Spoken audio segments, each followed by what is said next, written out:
Billy Porter, welcome to the show. Thank you. I'm so happy to be here. I'm so thrilled that you're here, honestly.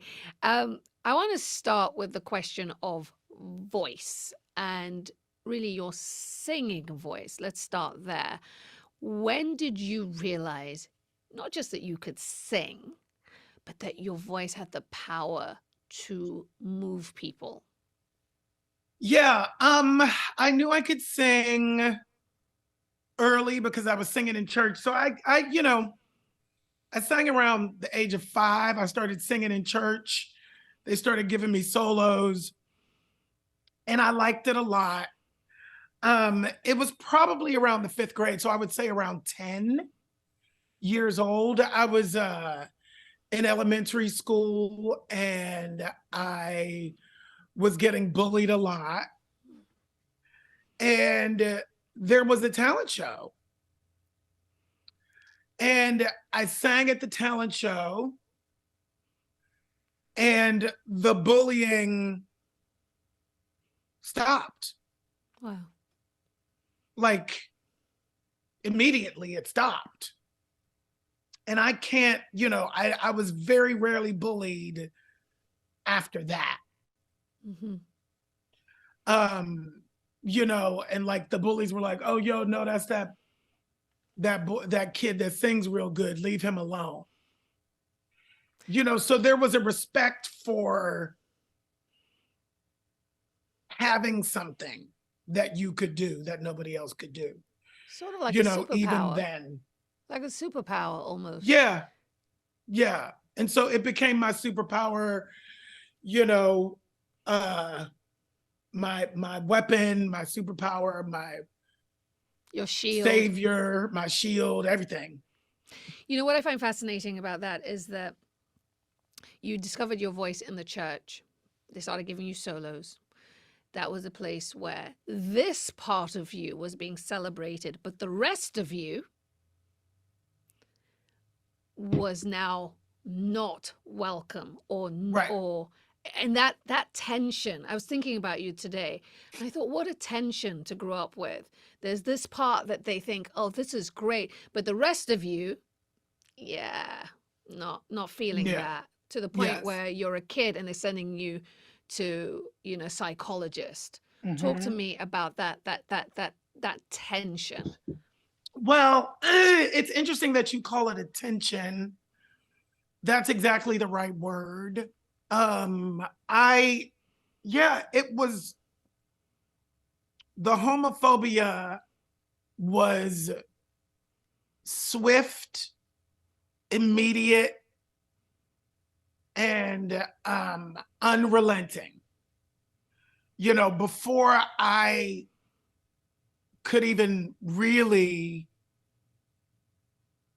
understand or know anything about myself, I was at a psychologist. I was at a psychologist at 5 at kindergarten because, I was too much of a sissy, that early. And what was that to the people who saw it? What did they qualify it as sissy? I don't really know, but because it's so weird. Like. You're 5. I know, but you know what it looks like. I do. You know when you see a kid, a boy who wants to play with dolls, or a girl who's a tomboy, or, it's like all of these binaries that have existed for a long time, have been, hold on one second. Is that BLM? Yeah. I'm sorry, honey. That's all right. All these, they've been in for a long time, they've been around for a long time. And, I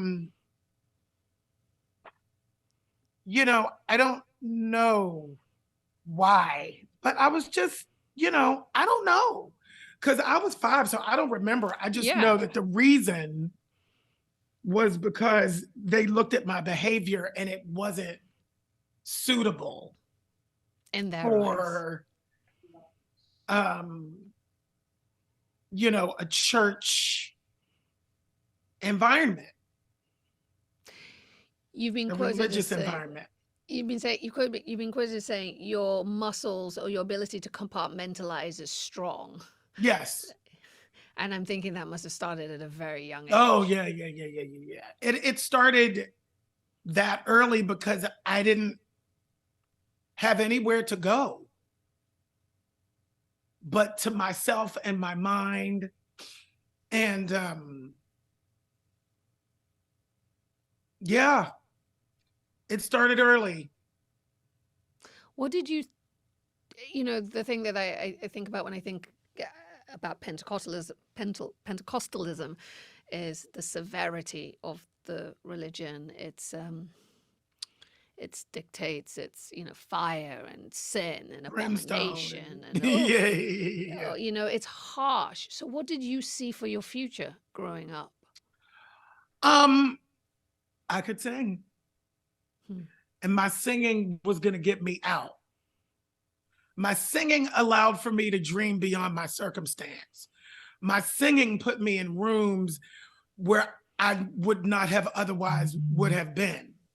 Like I was really, it was special. And so I found myself, like I said, in spaces that on paper I wasn't really supposed to be in. And it allowed for me to be able to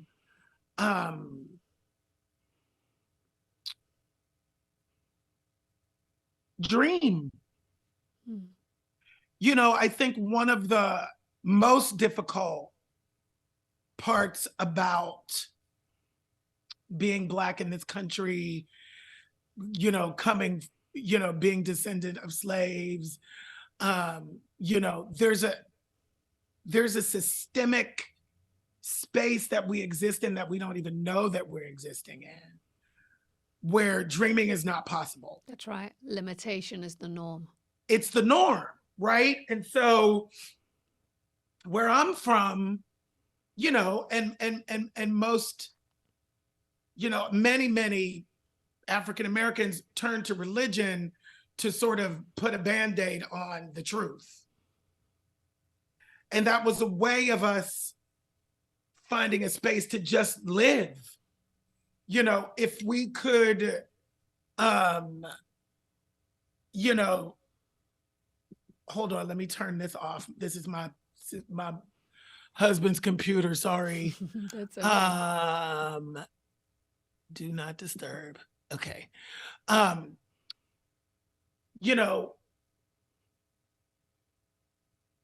We've done a lot of forsaking of ourselves here in the present for what we can get after we die on the other side.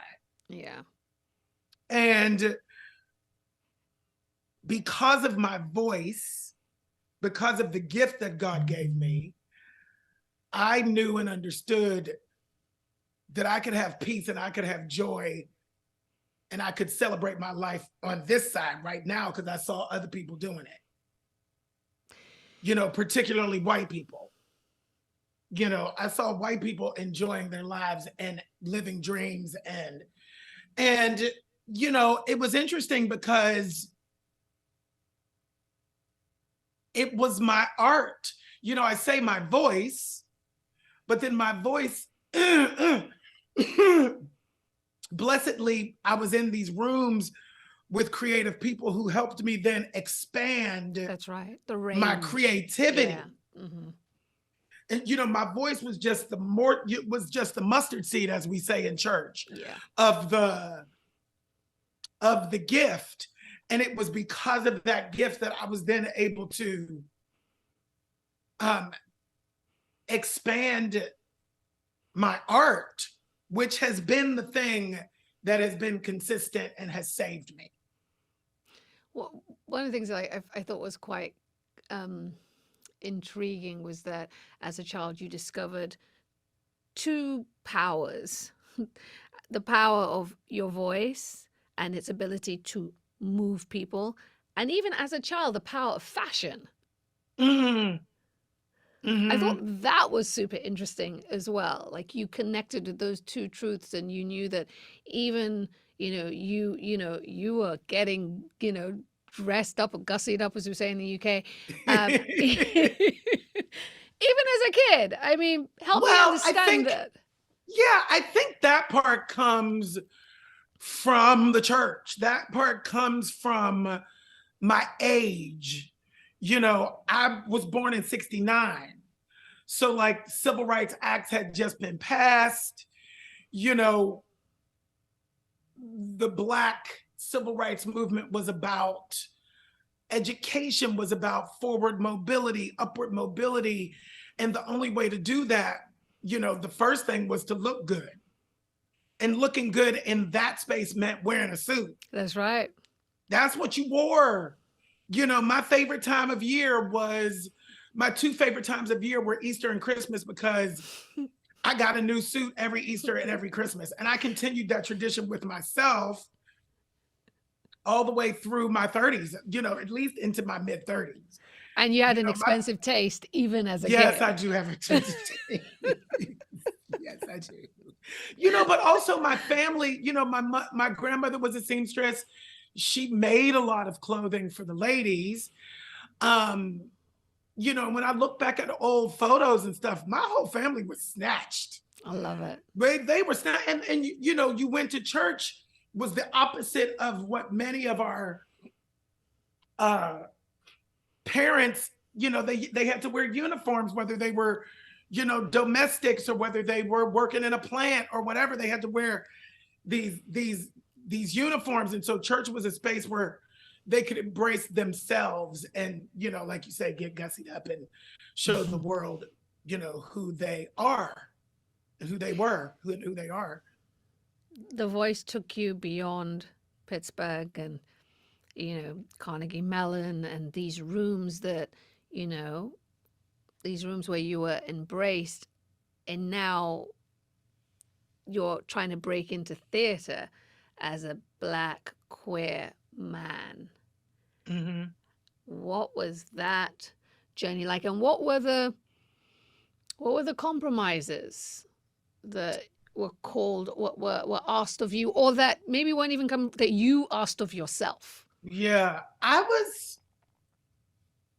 very lucky and blessed to have an undeniable gift. And so, to be Black and period. Yes. And then to be queer on top of that. And then to be in theater, which is a very white space. Yeah. Particularly the commercial theater in the late 80s, early 90s when I was trying to break into it. There were things for us to do, but not necessarily things that I wanted to do. Or multi-dimensional, which is what you've also talked about. Yeah, I could, be in musical reviews and sing and dance. I was in, case in point, I was in Smokey Joe's Cafe. I was in Five Guys Named Mo. I was in the chorus of Miss Saigon, but, it wasn't until 10 years into my career that I finally got to play the role of John in that show. Yeah. But the door was not really open to me for three-dimensional characters, human beings, human stories with something to say. We didn't get that. And my generation was really the generation that fought to be seen as human and not just clowns. Nothing wrong with being a clown when you're a good clown. There's a space for that too. And I'm a very good clown. I'm a brilliant clown, I like to say, I wanted more than that. I wanted more than just to be seen as a clown. There are stories for me to tell. I'm here, as James Baldwin says, as a witness. That's right. I want to represent my communities and tell our stories. And so I made a conscious decision. I was cast as the teen angel in the revival of Grease. Mm-hmm. And, I didn't want to do it anyway. It wasn't a musical that I wanted to do. My agent at the time, who is now my manager, who I've worked with for 31 years, Bill It's Butler, amazing. he was really keen on the idea because, to his credit, he knew that it was gonna, give me attention, give me the kind of sort of, open doors for me was the idea. And it did. And it did. And those doors were very specific. Yes. And I was pigeonholed into this clown space, this Did you have they had orange me in hair? 14 inches of orange rubber Yeah, of hair orange rubber hair, yeah. and a white space suit, and I was prancing around, as I say, like a little Richard Automaton on crack, blowing the roof off the joint every night. Yes. But to what end for me? At the end of the day, the road that was taking me down was not a road that I was interested in as an artist. And so I had to make a really hard choice, a very, very hard and specific choice to walk away from the opportunities that came with that particular pigeonhole. I mean, that I do want to take a moment just to underscore the bravery that takes, as not even because you're not because of being black and queer, just being black, full stop, takes saying no to an opportunity takes incredible bravery, particularly from people. If you've experienced rejection a great deal, it is hard to be the one who walks away. Yeah. Where did the strength come from? People talk about that all the time with me, and I'd never experienced it as that in the moment. For me, in the moment, I didn't have any other choice. It just felt instinctually wrong. Yeah, I was like, I'm not doing this. Like, I'm worth more than this. I don't quite know why I understood that. I don't know. Faith? Yeah, I mean, I had faith. But I also saw what was in the market. And I knew what I brought. I saw it in real time. And I was like, I'm just as good and better than everything I'm seeing of the people who are getting the jobs that I want. So this is unacceptable to me. It's unacceptable. So I have to figure out how to make it acceptable. And I have to take the road less traveled so that I could get to the other side of this conversation. There would be no Hamilton. That's right. There would be no Lin-Manuel Miranda, but for my generation and the generations that came before me that consistently beat the doors down. And push the boundaries of what was possible and push the boundaries of the definition or the expectation of black talent or talent from people of color, right? Yes. Yeah. Because when you were black, when I came out, you're black, you sing like this, you stop the shows, but you're not human. Just like we are in regular life. We're not, they said we're 3/5 of a human being. We're dehumanized so that we can be vilified and, it's not new. It's a microcosm of the system, the systemic issues that exist in every space. In retrospect, I understand that it was brave and courageous. In retrospect, at the time, I was just doing and making the choices that I had to make and doing what I had to do. I was like, I'm doing it like this. And I have the talent to. God gave me the talent to do it. That's right. Undeniably. I think that's the part about me in my younger age that I did know. And, I think back to like some of my first auditions, were very much in rooms where, because I loved auditioning and I The still first person do. I've ever heard say they love I still do auditioning. because it was the only space. I love you. But I love auditioning because it was the only space where I was able to prove myself, right? You don't think that I can. And here it is, I can. Yeah. And I'm better than everybody in this room. And the reason why I can say that is because at that time, particularly auditioning for, I would audition for all the amusement parks, all the cruise ships, like I was at that age and they would come through town in Pittsburgh. Yeah. And it was like communal auditions. So everybody was in the room and you got up and you auditioned in the room with everybody there. So you saw what everybody else had to offer. I'm speaking this out loud for the second time. I wrote it in my book, but that's a part that got cut. Really? I'm speaking it out loud for the first time with you. That's why I knew. And I'm not an ego-driven person. So it's hard for me to say this out loud.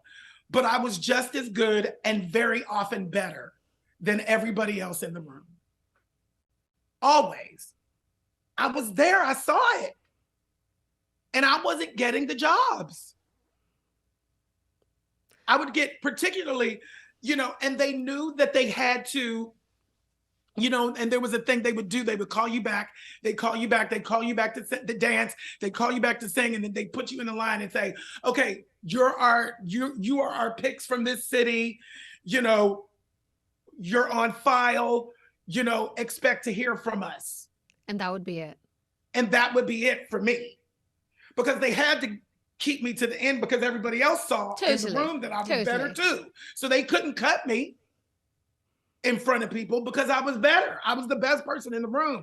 I remember auditioning for Disney, and I think I auditioned for like 3 or 4 years. And in that last time I was there was a musical director who was from Pittsburgh, who had gotten a big like musical directing job in the Disney Corporation. And he was a big musical director down at the Disney parks. And he pulled me aside and said, "Don't come back here." Really? And I said, "Why?" And he was like, "They're never going to hire you. Don't come back here. Do not waste your time. You're worth more than this, and they're not going to hire you."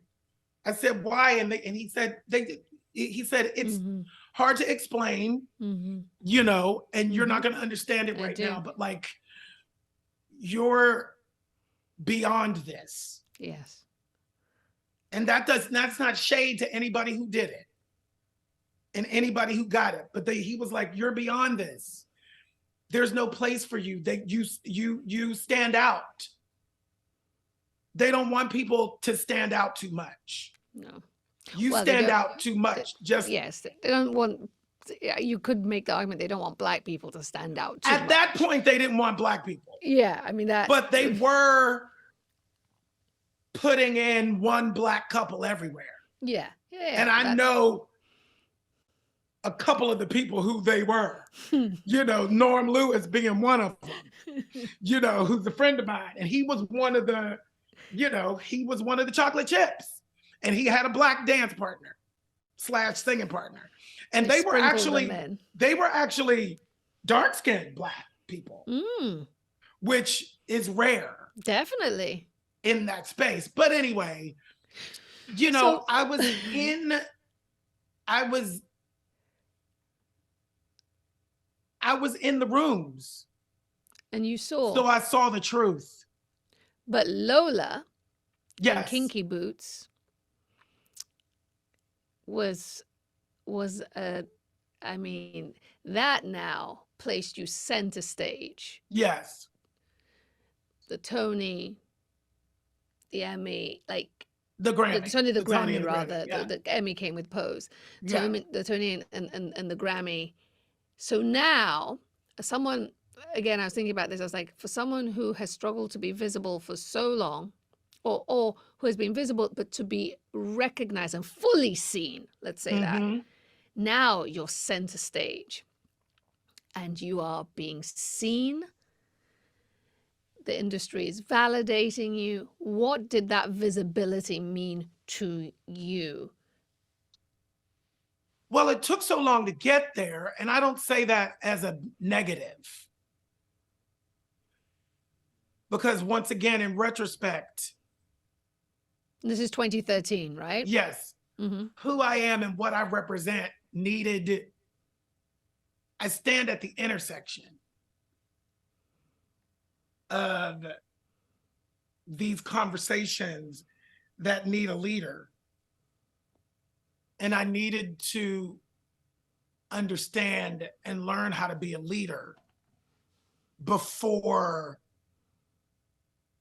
and a witness before Yes, I before being could elevated. Yeah. have that kind of responsibility. It's a responsibility. I have a responsibility as a Black gay man in this gay Christian, Yes. Man in this world. And was that to have brought gone home to through you? all the stuff, huh?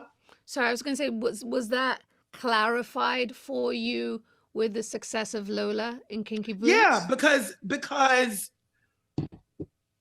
of who Lola is.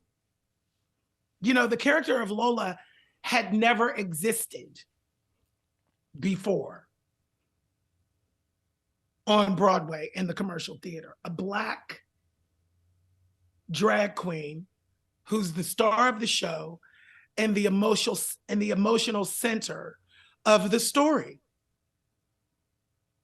It never existed before, and the character is written Black. Not we're casting a Black person in it. Mm-hmm. The closest would be Albin from La Cage aux Folles, and they would never cast a Black person in that show at that time. Yeah. Not even in 2013 would they do it. It's like the following year, Hedwig and the Angry Inch was on Broadway and with Neil Patrick Harris. Mm-hmm. And I had remembered 18 years prior begging to audition. They wouldn't even let me audition. No way. For that role. And then they came to me a year after I won the Tony and asked me to replace Neil Patrick Harris. And I was like, why would I do that? Mm-hmm. I already made my own way out of no way. I don't need to now go back and be in the shadow of a white boy. Sorry, I'm just saying it like it is now. When I asked you and begged you 18 years ago to give me an audition, it was an unequivocal no. So my answer to you all now is no. And on top of that, you ain't gonna close this show on my back. Right? Because Neil Patrick Harris was at that time a household name coming from TV. That's right. Right? He was $1.5 million a week selling out that show on his name. I was not there yet. I think that's one of the, I pride myself at being smart enough to know that. I was like, because on Broadway, it's like they get a little confused sometimes with headliner names above the title names, and it's like, don't put my name above the title prematurely. And that's what they were trying to do because I won a Tony Award. So you're going to put my name above the title. I'm going to slay in this role, but the show's going to close because I'm not a household name. And then it will be attached to you forever. And then it'll be attached to me. And sure enough, people who they replaced with was like, well, Neil Patrick Harris made $1.4 million for them a week. They're only at, 475,000 this week Like it's with a so and so wrap. and such and such. And it's like, yeah, I'm not doing that. So when, I mean, with the visibility of Lola and the platform growing, what was your understanding of your responsibility now to use your voice in a different way? What was a conversation you were having with yourself about utilizing this moment for the good of others? Yeah, it was my queerness. And I had watched Oprah years ago, over 20 years ago at this point, and she had on Iyanla Vanzant and Maya Angelou, and they were talking about service, and their theory was when you shift your intention to service in your life, everything else will work itself out. And so I asked myself, I was like, what does that look like for me? Hmm. I don't understand what that looks like for me. And it hit me like a ton of bricks. Your queerness is your service. Everything that everybody is telling you is your liability. That's your service. So when Lola came around, and Harvey Fierstein, who is, who made a living and his career is based on his queerness, his white queerness, his white Jewish queerness, but his white queerness, white identified in our space queerness, he came to Lola to write the book and, decided that Lola was going to be straight because he was tired of being the spokesperson, I guess, for queerness. He had already done that. Huh. The world had already seen that. There's this still unaware. Yes. Right? There's an unawareness that it's never been done for somebody who looks like me. That's right. You did it for yourself. He wrote the book for the quintessential, La Cage aux Folles. He wrote the book for that musical. Just like he wrote the book for Kinky Boots, he wrote the book for La Cage aux Folles, 30 years prior. That's a white man playing a drag queen who's the center of the story. So now my journey in Kinky Boots became get the part, keep your head up, keep your focus, show them what you're going to do with the role, and then make it clear and plain that the character will not be straight in any way, shape, or form. And that's exactly what I did. We did the workshop. It was a 4-week workshop, put it up. Everybody saw what I was doing with the role. And I said, okay. And I called to come to Jesus. I said, okay. So now that you see what I'm doing with the part, I'm not Chiwetel Ejiofor. Yeah. It's not ambiguous. I am queer. It's not straight man in a dress. It's not safe. I am gay. I am queer. Lola is queer. After everything that I've gone through in my life to get here, right? To have this moment, and it finally happens. And I show up playing a drag queen on Broadway and say that the character is straight. It's irresponsible for me to do so, and I will not do that. So the mission was right there from the conception of. Yeah. Now, the brilliant part about his book and the show is that it could be queer or not. He can be gay or straight. Wayne Brady replaced me, and it works just as well. That's the brilliance of the story and the work. That's brilliant. I think that's brilliant. My version is gay, though. Please no. Don't get it twisted. At all. So Lola elevates, yes. Gives you visibility, gives you that moment for you to recognize what your service is. Yes. And then is followed. And I know there are other things in between, but pray tell. Yeah. with Pose, which Yeah. I will tell you, I binge watched in a rather unhealthy manner. Pose. Like, people are like, "What you doing? You want to come out?" No, I'm good. I'm just watching. And I was so like searching for that final season, and I was so upset that the final season was so short. But we can get into that separately. But first of all, I want to ask you about Pray Tell in Pose, whether when you first read it, this Ryan Murphy, Stephen Cannell's, Brad Falchuk work, whether you recognize it for being as transformative as a piece of well, art as it well, has shown itself to be.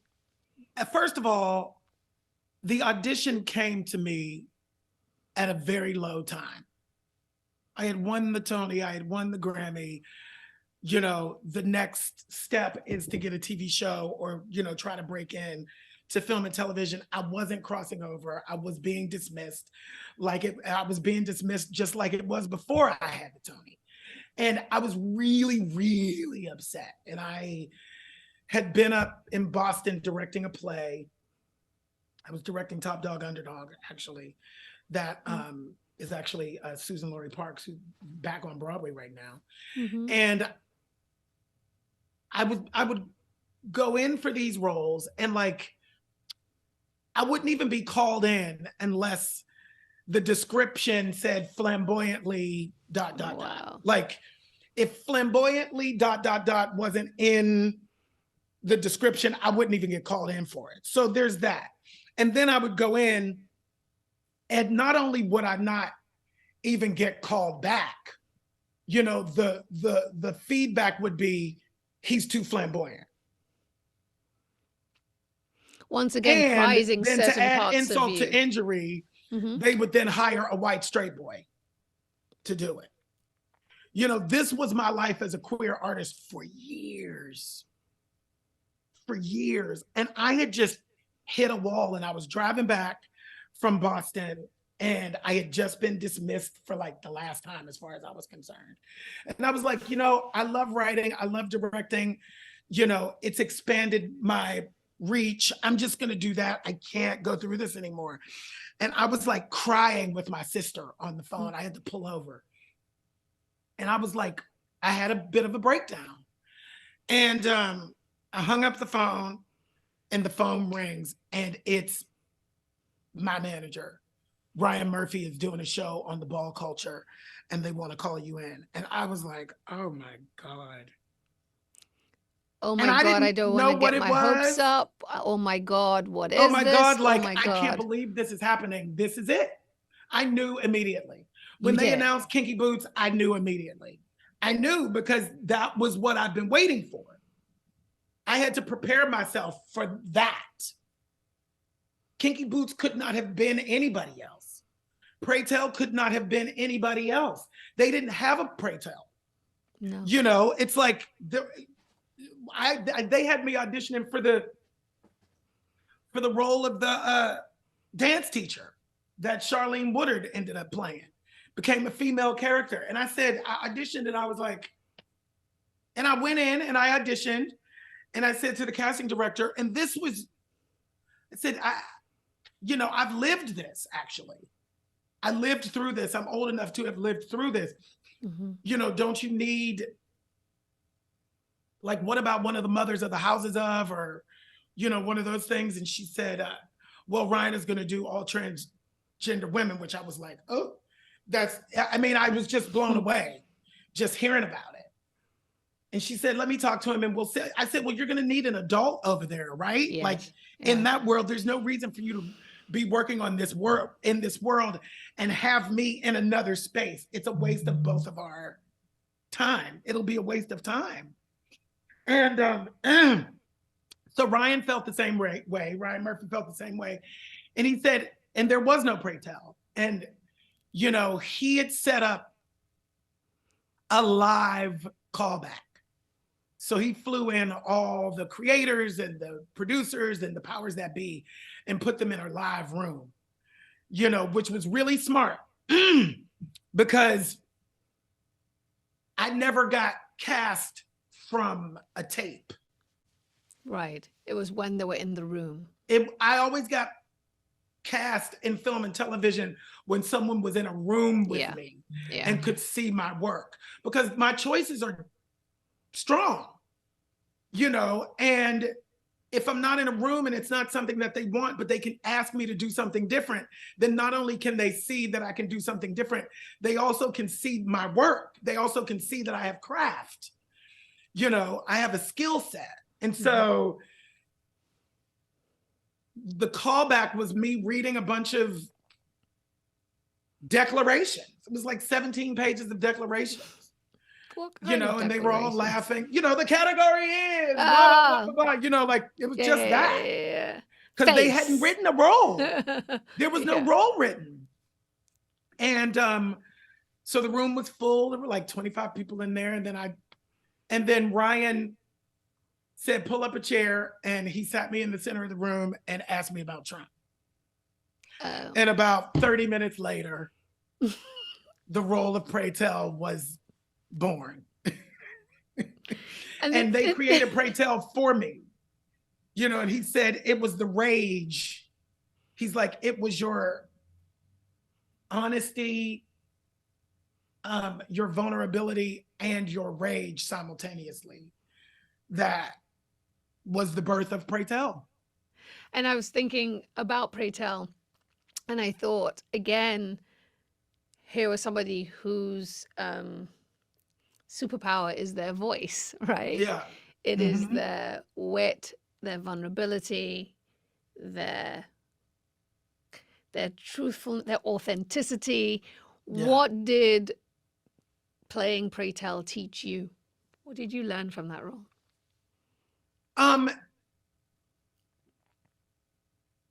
It taught me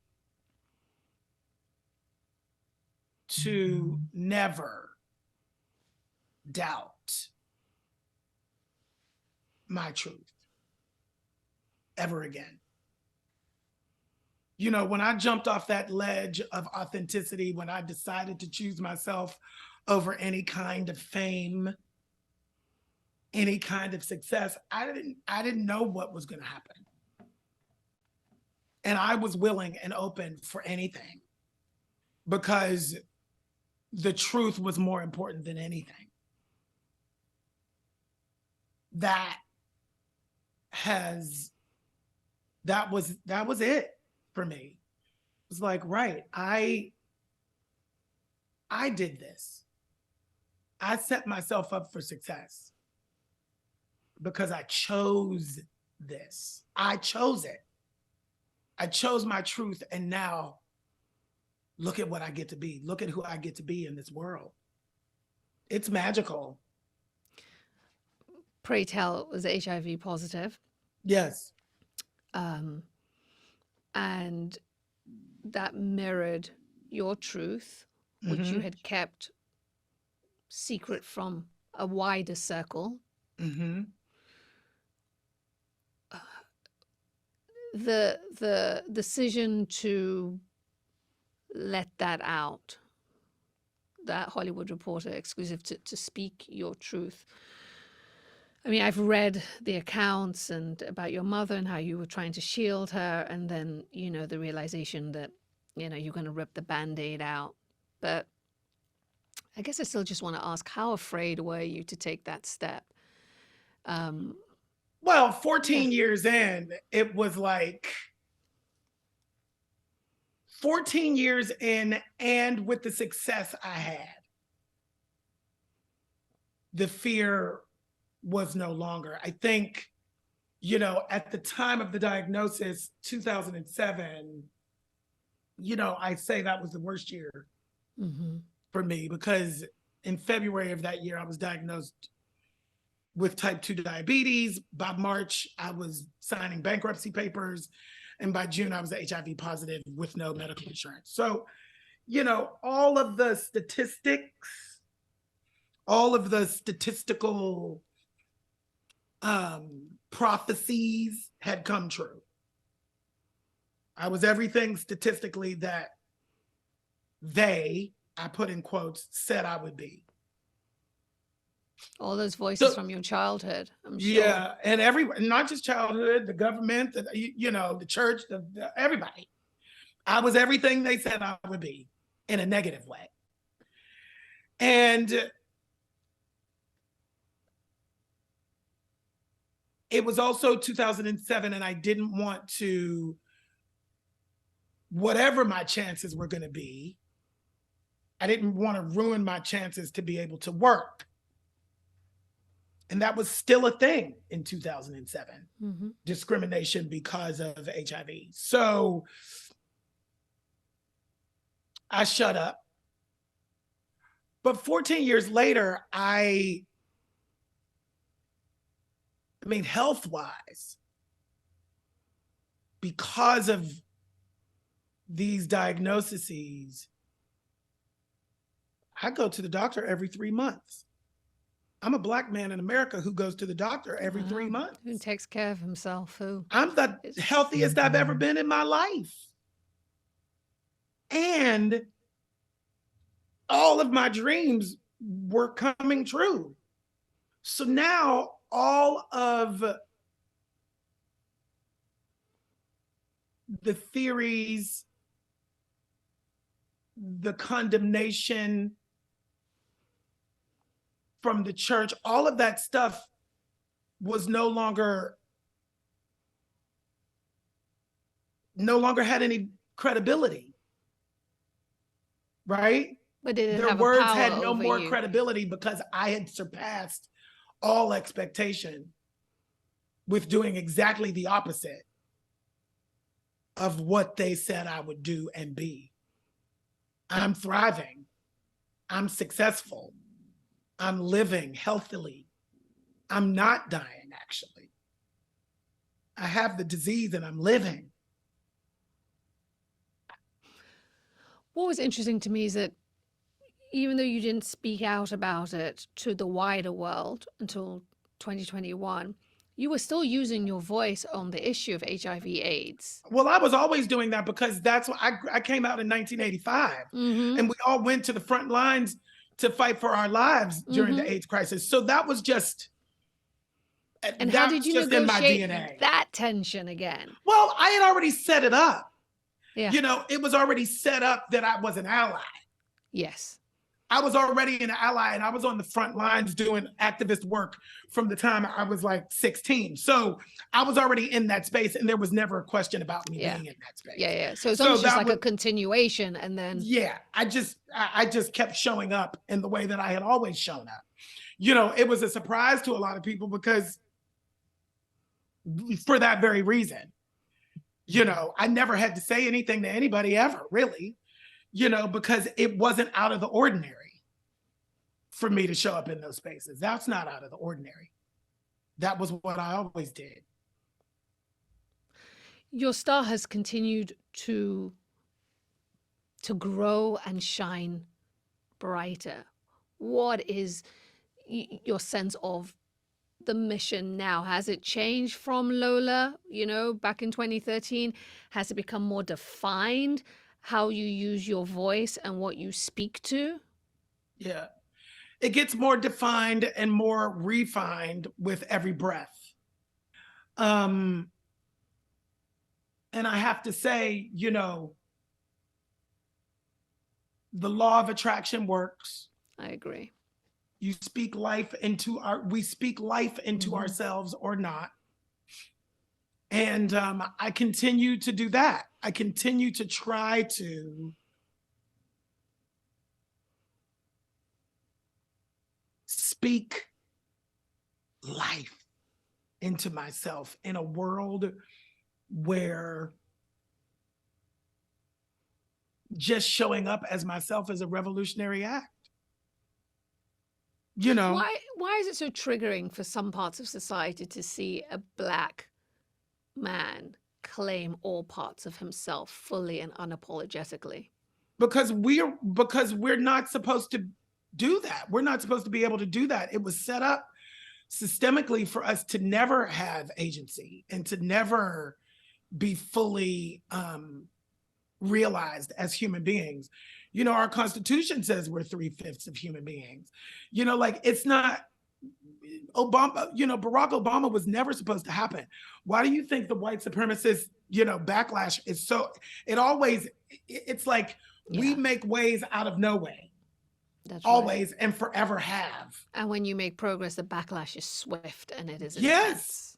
intense. And don't get me, it's like it's backlash from the white side of things, but also, unfortunately, the phobias within the Black community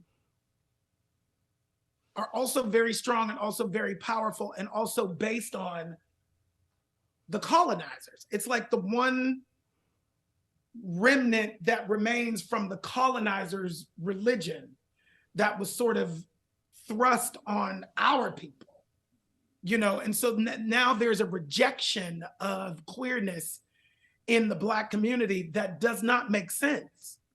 If you go back to our histories, the two-spirit exists in all indigenous cultures, including the African culture. The two-spirit would be the equivalent of what queerness is right now. The masculine and the feminine in the same space, who are the protectors of the tribes, because we have direct access to both the masculine and the feminine. Yeah. The yin and the yang, the two, Yeah. all of those things. And so how dare I, right? I have a song on my new album called Audacity. How dare I? What I find, particularly with men, is that the audacity that I have as a Black queer man to stand in the fullness of that truth and dare and wish a motherfucker would. I wish y'all would try me. In that Christian Siriano I wish a ball gown. motherfucker would. Try me in this ball gown. And that is new, because once again, queerness is synonymous with weakness. Yes. For whatever reason. And, I've been seeing a shift. I've been seeing a change in particularly the Black homophobic space. I do stand at an intersection that creates a conversation that's different from what I grew up with. Conversations are happening. Straight Black men are stopping me on the street and going, thank you. Keep doing what you're doing. More space. And that's the thing, right? It's just about creating more space for people to be their authentic selves. It's not about saying you have to be like me. It's like you be you. Yes. Right? Like you just do you. I'm just creating the space where whatever shape, flavor, whatever dimension that you is, here is the space. Yeah, totally. And so the fashion, which you know how to shut down a red carpet. Let's just lay out there. You laugh about this. So Carolyn, my sister and I, if there's an award show, we literally like, where's Billy? Like she'll literally text me and she'll say, I don't see Billy. Has Billy shown up yet? Like, it's like the moment we sit waiting for, and that is God's honest truth.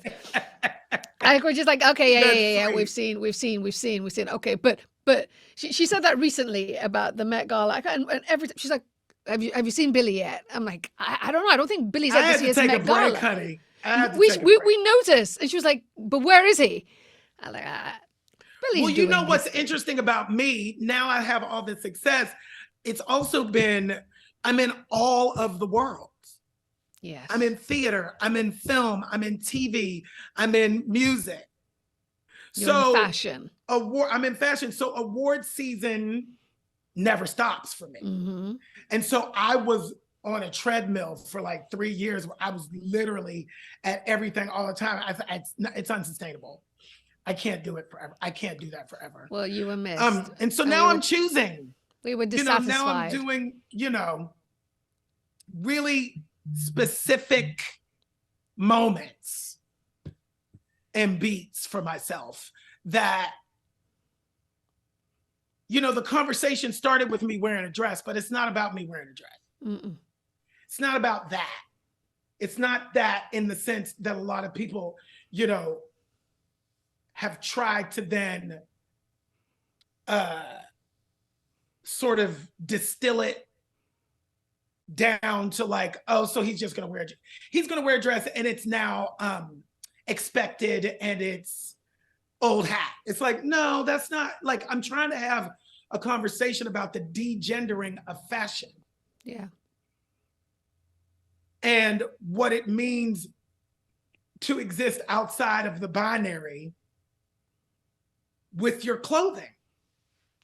And why is there a binary to begin with? Where does that come from? That comes from, once again, the power dynamic. It's like nobody has a problem now. They used to, but nobody now has a problem with a woman in pants. No. Because no. That's masculine. But And it used to be revolutionary. When Katharine Hepburn was wearing those suits, people were like, my goodness, like, it was revolutionary, rebellious, right? Right. And now we need to move beyond the reverse of that. You said that change can happen collectively, of course, but really it starts with us as individuals. Yeah.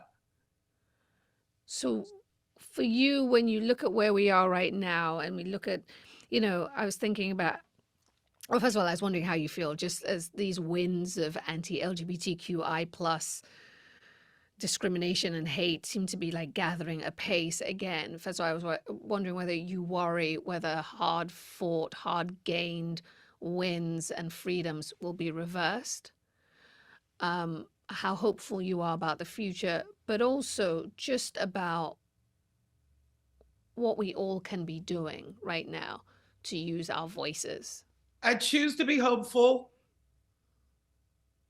because, like John Lewis said, we can't lose hope. It's the only thing that gets me out of bed in the morning. And like I said, it's a choice because there's not much to be hopeful about. It's a choice. I choose it.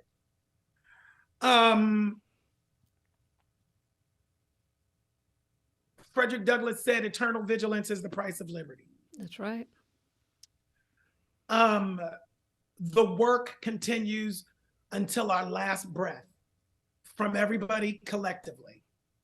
And I think what needs to happen, and this is what I've been trying to do and say, is that the messaging needs to change. The civil rights messaging that I remember is a change is going to come, right? That very popular Sam Cooke song, which internalized for us means a change is going to come and that's it. I think many of us have unconsciously lived with that idea. We got the Civil Rights Act, we got the Voting Rights Act, we got women's rights, we got Roe v. Wade, we got marriage equality, we got a Black president, we got it. We're done. It's over. Yay. And we sat on our sofas and ate bonbons for 8 years. And now we realize that all of that stuff that we fought for can be reversed if we're not eternally vigilant till the day we die. So I feel like the good news about this time is that the younger generation who were born into these rights that we fought for them to have, and the generations before fought to them to have, are in danger of going away. So they understand the process now. So I feel like they're engaged in ways that my generation was not, even though I was personally, the generation was not. They came out and saved our democracy last Tuesday. Yes, they did. The kids came out and saved our asses. And it's interesting because now what do they want to do? Raise the voting rights age. Yes. But you're not going to raise the age that you can go into war. Buy a gun. Yes, or buy a gun. or buy a right? gun. You're gonna keep that 18, but now you want to raise the age because you're losing. So, the losers keep moving the line. And we keep letting that happen. So for me, in this moment, I've learned so much about what is happening and what isn't happening inside of our government, right? It's convoluted. The shit was written by hypocrites. Yes. I went to see 1776 on the Mm-hmm. night of the election because I couldn't even watch it. And, to really think about like, oh, right, Edward Rutledge of South Carolina made Thomas Jefferson strike the paragraph about slavery being wrong, about slavery, mandating that slavery go away. So the compromise in the Declaration of Independence was on my people's backs. Mm-hmm. Oh, right. None of this is new. That's the part that's the most frustrating for me in terms of how it's presented in our news cycles. Our news cycles present this shit like it's new. None of it is new. It's how the game None was of built. it is It's how unprecedented. the game was built this way. It was built this way. It's working exactly the way it's supposed to. Stacey Abrams says it. It's working exactly the way that it was supposed to work. This is what it was. That's what that moment of South Carolina and that and in the deck, like I was like, oh right, it was built for this. It was built to do just this. Keep your slaves while you're talking about out the other side of your neck about abolishing slavery. No, you don't want to abolish. None of y'all do. Because you have 150, you have 75, you have 300. And the entire economy of our nation depends on it. Totally. And still does in different ways. I just, and I will say this, and I mean it.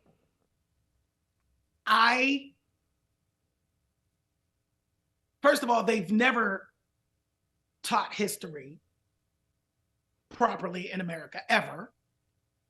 They've never taught it right. I knew there was slavery. Mm-hmm. I didn't know. And you knew who was doing the enslaving. So yeah, but it hasn't been till recently that I've gone into the depths of what that means and what that is. And I truly believe that I was spared, or let me see, because I didn't know the depths of the setup, I was able to dream beyond my circumstance. Yes. I think there's a lot of truth to that. I don't know now, like post George Floyd and reading books like, Cast, and I'm reading the 1619 Project now. And I think there's a lot of truth to that. The whole point of slavery was to take away our ability to dream. That's the whole point. Separating our families, like there's nothing. We don't have anything to ground ourselves in. That was on purpose. It was to strip us of all joy, all hope, all dreams. So my goal is to make sure that that isn't where we stay. And I have to say, even down to it being 50-50 in our world. It's always been 50-50. That's the hardest part for me. Mm-hmm. When you think about Herschel Walker and Raphael Warnock. 50-50, really? Like it's half and half, really? There's still 25% of whatever, whatever, state it was that wants to keep slavery language on the book. Like, really? In this day and age. I can't, and I won't. I'm completely the opposite. And I will continue to stand for what's right, because you have to stand for something or you'll fall for anything. Bring it. I say bring it. You know, because quiet as it's kept, it's already a civil war. Yes. Whether you indict Trump or not, the civil war is in our minds now. Yeah. It's in our minds. It's about chaos, chaos, chaos, chaos. That's the war. Because chaos keeps the losing party in power. It's the chaos. It's chaos all day, every day, period, for years now. Right? That's the war. That's the war. We're already in it, so it doesn't matter. Come on and bring it to the streets. If it's wars and guns and all, then that's where we need to be. We've been there already. What y'all talking about? We've been there already. So do people understand the urgency of the moment, though? I think I do think that, and that's the question, people do. As we look forward now. Look at last week. Yeah. We held on to the Senate and we lost what, 5-7 seats in the House? And that's thanks to New York, which we won't get into. Historically, though, let's talk historically. The president in power, the party in that's power, right. They defied loses. History. They defied Obama lost history. 60 seats. They defied history with a president seats. With historically low approval ratings as well. Right? And yet we won this round. I hear you. But the question is 2024 now, right? We won this round and we have to be in this moment so that we can get them we can get them to fucking codify shit that they didn't codify for 50 years. You're right. What do you mean it's not codified? I don't know what you're talking about. I didn't even know that was a thing. Y'all have been sitting around here for 50 years and you didn't codify it so that it wouldn't be reversed? What the fuck? And that's what I said. And that is the urgency I'm speaking about. The urgency not just of the ordinary people like you and I, well, not you, but I and everybody else, but the legislators and those who have the ability to make permanent change. Codify it! What are you fucking waiting for? That is the question now going forward. And that is the question for people like you who've dedicated yourself to service in terms of these next months. It's like, yes, when they go low, we go high. Yes. We have to redefine what that looks like. Because the game has changed. So much of our democracy is based on someone's moral fortitude. It's not a law. What happens when they have no moral fortitude? Right. What happens then? If you're counting on people to be good people who do good things, what happens when you're dealing with bad people who are committed to doing bad things? And that's what we've just seen. And so my hope is that the people who are in office finally make that change. And there's a shift is happening. The younger people are getting in there. They don't like the squad, but the squad is doing it right. Mm. The squad has a new way. We have to start redefining what going high looks like and play the game that we're in and stop taking a bag of popcorn to a gunfight. So as we bring this to a close, because I know you have 1,000 things to do, as you talk about the chaos that is already reigning and has been unleashed internally in our bodies, externally in society. Yeah. What does self-care look like for you now? How do you navigate all of this? Because I hear you. I'm still working on it. I'm moving towards Buddhism first and foremost. Oh, you are? I am. You told your mother yet? No. Okay. She'll be fine though. And I am working on like meditation and mindfulness work and that kind of thing has been, trauma therapy, like just trying to get my mind together, making sure that my mental health is Mm-hmm. first and foremost in my space. Cause that's the most important for me. That's what's going to keep me sane. And you're holding on to joy. You're holding on to hope. You'd Yeah. mentioned, you'd mentioned. I read somewhere that it was part of your thinking to start a family. Um, well, my Because I'm chosen having a family. baby, so if you want to Oh, come you babysit this are? one, Oh, you can come I'm not babysit going to this have any one. children, but I think it's more like like an Oprah kind of like, Like of the a world of my community. children. Yes, oh, that's all right. I'll be sending. Go play with your fabulous godmother, Billy Yes. Porter. I'll send it. I'll send it to you. We can Yes. start building. Um, but joy. Speak to the importance of joy. Coming all full circle It's a from a choice childhood. and it is recommitting, moment to moment to choosing it for me, to choosing it because, we live in a space and in a world where like the negative is always what's at the forefront for some reason. Louder, Um, more. and I don't, Yeah. I choose something else. I'm choosing something else. May we all choose something better and more hopeful and more joyful. Yeah. Billy Porter, what a pleasure. Thank you so much. It's wonderful to meet you. Thank you for having me.